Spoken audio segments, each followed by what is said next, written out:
Hi, I'm Hadley. For 35 years, I raised my son Ethan as a single mother, working two jobs to put him through college. We lived in a modest house that had been in my family for generations. Every Sunday, we'd have dinner together, a tradition that persisted even after he moved downtown. Mom, you outdid yourself with this pot roast, Ethan said, taking a second helping. Your grandmother's recipe never fails, I replied. Something on your mind? You've been checking your phone every 5 minutes.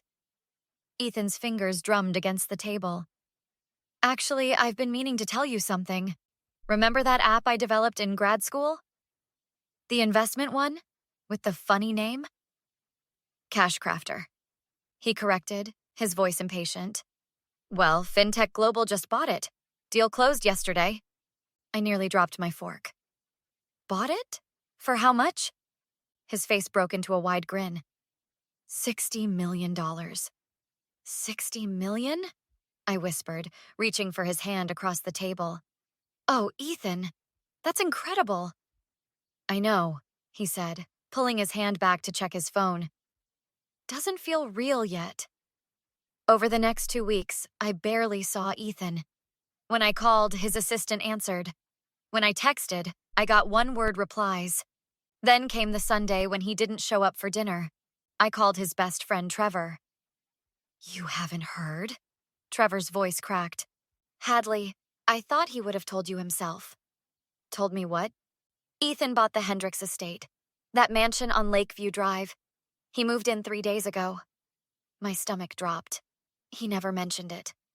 Look, there's something else. He's having a housewarming party tonight. Everyone's talking about it, but I wasn't invited. I finished, reality sinking in. I shouldn't tell you this, but he's got Regina Harper decorating. I heard him tell her to make it look nothing like that outdated house I grew up in. I drove to the Hendricks estate that evening. Through the open gates, I could see luxury cars lining the circular driveway. At the door, a security guard stopped me. Name? He asked, scanning his tablet. Hadley Wilson. I'm Ethan's mother. He frowned. You're not on the list, ma'am. There must be a mistake. Please, tell him I'm here. Moments later, Ethan appeared, dressed in a tailored suit I'd never seen before. Mom, what are you doing here? His voice was cold, eyes darting back to the party. I heard about your new house, and your party. I thought my invitation got lost. Look, this isn't a good time. He stepped outside, closing the door.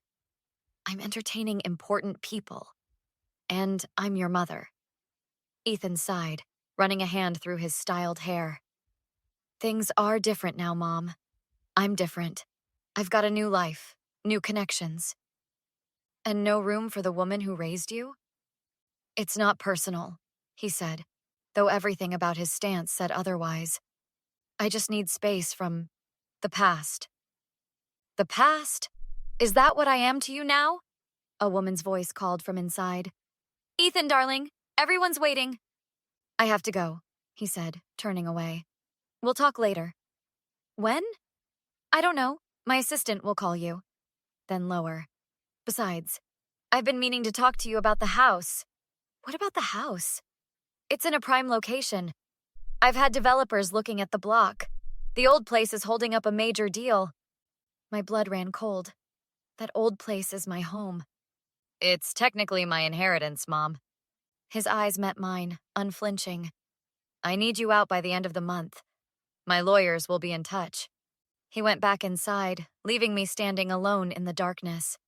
The next morning, I called my oldest friend, Marcus, a real estate attorney for 30 years. He can't just throw you out, Hadley, Marcus said reassuringly.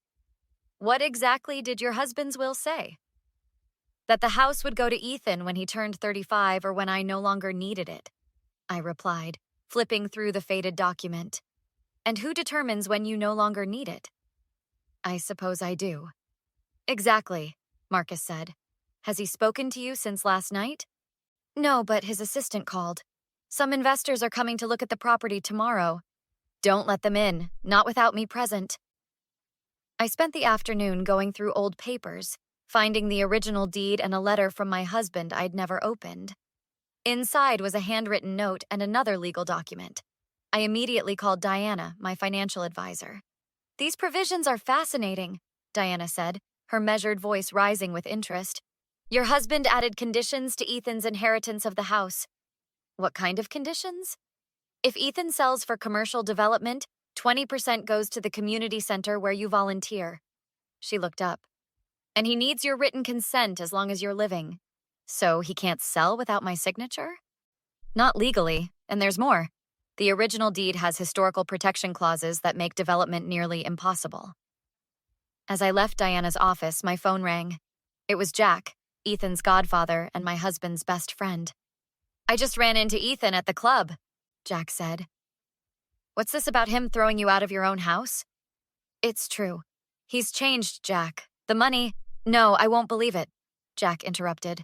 That boy worshipped you. This isn't him. You weren't there last night. You didn't see his face. Look, he's just excited about his success. Give him time to— To what? To bulldoze my home? To erase everything his father and I built? You're overreacting, Jack insisted.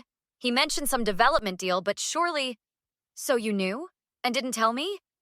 There was a pause. He asked for my advice. I didn't think he'd go through with it. Well, he is. You're either with me or against me, Jack. Another pause. What do you need?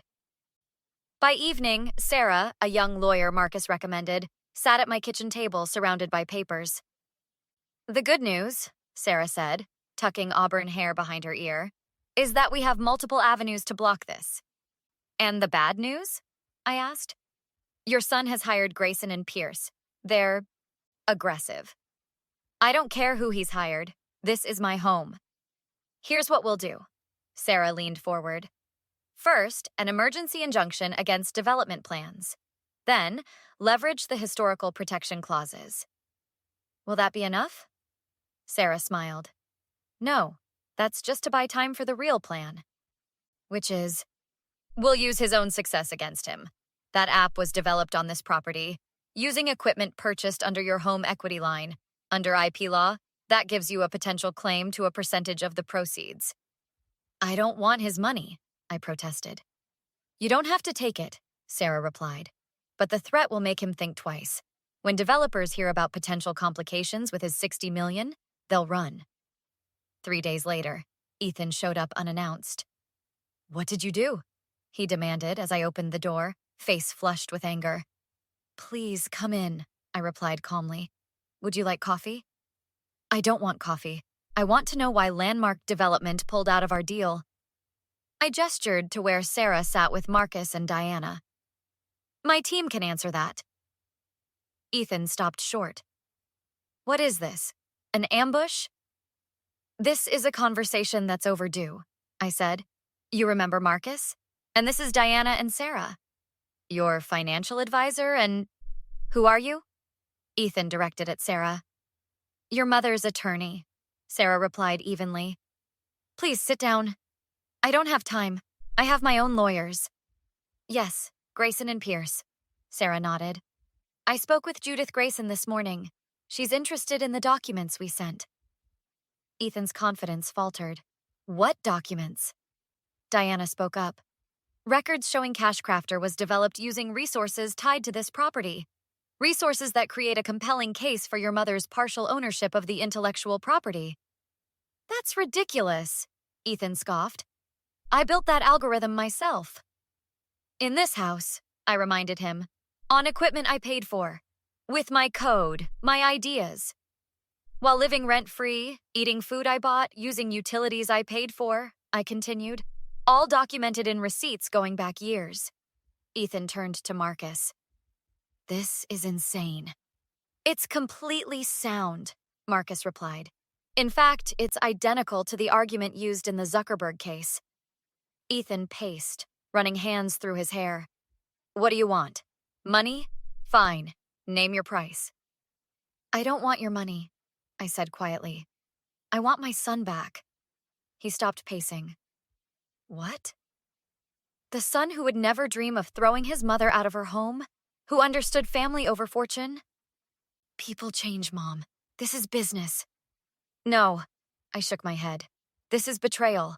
I'm trying to give you a better life. I'll buy you any house you want. I don't want another house. I want this one with its memories and history. Why are you being so stubborn? Ethan's voice rose. Do you have any idea what I could do with 60 million? And none of those opportunities included taking care of your mother? I offered to buy you a new place. After you tried to force me out. After you cut me out of your life. Ethan's expression hardened. I didn't cut you out. I moved on. To a world where I don't belong? You don't understand what it's like, he said, voice dropping. These people, these connections, they're the future. Everything here is the past. I'm the past, I said, hurt evident. That's not what I meant. It's exactly what you meant. And now you need my help because your perfect plan hit a snag. Mom, please. His tone changed, becoming wheedling. I'm sorry about the party. I was caught up in everything. And now? Now I'm asking you to be reasonable. This development could make us both rich. I'm not interested. Mom. No, Ethan. The answer is no. His face darkened. You can't do this to me. Do you know how many people are involved? How much money is at stake? I don't care. You should, he shouted, slamming his hand on the table. A vase toppled, water spreading. I won't let you ruin this for me. Mr. Wilson, Sarah interjected. Lower your voice. Or what? Ethan turned on her. You think I can't fight this? I have $60 million. And your mother has the law on her side, Sarah replied calmly. We'll see. He pulled out his phone. I'm calling my lawyers. We'll take this house by force if necessary. Is that a threat? Marcus asked, standing. It's a promise, Ethan snapped, pointing at me. You'll regret this, Mom. Are you threatening your mother? Sarah asked, recording on her phone. Ethan's eyes widened as he noticed. In a flash of rage, he knocked the phone from her hand. That's assault, Sarah said quietly, smiling slightly. Would you like to make this worse? The hearing took place 2 weeks later. I sat between Sarah and Marcus as the judge reviewed the restraining order request. Your Honor, Sarah began. Mr. Wilson threatened his mother and assaulted me in her home. We believe he poses a danger. Ethan's attorney rose. My client was upset during a family dispute. This assault was merely an accident during an emotional moment. An accident captured on audio, Sarah countered, preceded by explicit threats. The judge listened to the recording, her expression darkening. When done, she looked directly at Ethan. Mr. Wilson, this court takes threats seriously, especially toward parents. I'm only 58, I whispered to Marcus, who shushed me. The restraining order is granted. Mr. Wilson is to remain 500 feet from his mother's residence and person for 6 months. Outside the courtroom, Diana waited with news. The Historical Society fast-tracked the application. The house is now a landmark. No development can touch it. What about the IP claim? I asked. Your son's company offered a settlement, Sarah explained. 5% of the sale proceeds to the community center in your name. They'll cover all legal expenses, too. And Ethan? Sarah's expression softened. That's up to you. Later, I met Ethan in a coffee shop. He looked tired with dark circles under his eyes. Congratulations, he said flatly. You won. This wasn't about winning. Then what? Humiliating me? Teaching me a lesson? Standing up for myself. Something I should have done long ago. He stirred his untouched coffee. The developers pulled out. Too much negative publicity. I'm sorry it didn't work out. Are you? He asked, looking up. Really? I'm sorry you lost something you wanted, not sorry I kept something I needed. I never meant to hurt you, Mom. But you did. I know. I'm truly sorry.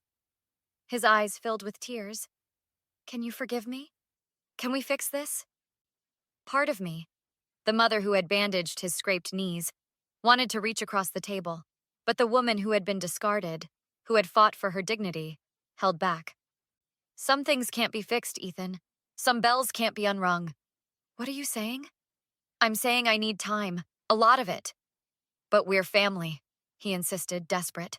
Family doesn't throw family away when something better comes along. I made a mistake. A terrible mistake. Yes, and now we both live with the consequences. I stood, gathering my purse. The restraining order stands. My lawyer will contact yours if anything changes. Mom, please, he called after me. I need you. I paused at the door, looking back at my son, the stranger with familiar eyes. No, Ethan. You needed me 3 weeks ago. Now you just need what I can give you. I walked out to where Marcus waited. How did it go? He asked. As expected. He wanted forgiveness without understanding. And did you give it? No, I said, surprised by how right it felt. Some things need to be earned. As we drove away, Marcus glanced at me. What now? Will you stay in the house? For now, but I'm thinking of turning the East Wing into a shelter for displaced seniors. Hadley Wilson, Marcus chuckled. Still taking care of everyone but herself. Not anymore, I corrected him. From now on, I'm taking care of me first. The rest is just karma. We drove in silence before Marcus spoke. He might change given enough time. He might. But until then, I'll be right where I've always been. Moving forward, one day at a time. Have you ever had to stand up to family who took you for granted? What would you have done?